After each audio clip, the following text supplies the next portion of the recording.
Hello, good morning everyone. Ipiplex ko lang ang aking koleksyon ng Goma Melon. Ang kulay niya ay fuchsia pink, peach, and red. This is my favorite color of Goma Melon. Di ba ang ganda-ganda niya? Nakakaganda kasi ng vibes pag tumitingin ako tuwing umaga. Tuwing namumulaklak sila. So ayan, ang gaganda ng aking mga Goma Melon.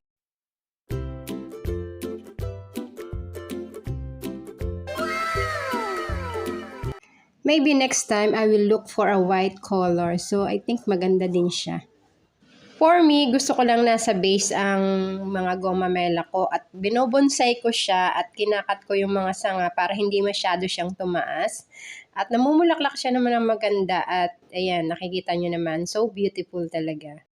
As I observe guys, ang gomamela is matagal bago bumulaklak. Yung talagang bago siya mag-blooming. Pero pag namulaklak naman siya, it takes 2 days lang, nalalanta na kaagad siya. Pero ang ganda pa rin ng kanyang hitsura kahit 2 days lang itinatagal niya. So guys, kung mahilig kayo sa gomamela, comment down below kung anong favorite nyong color. And don't forget to like, share, and subscribe on my channel.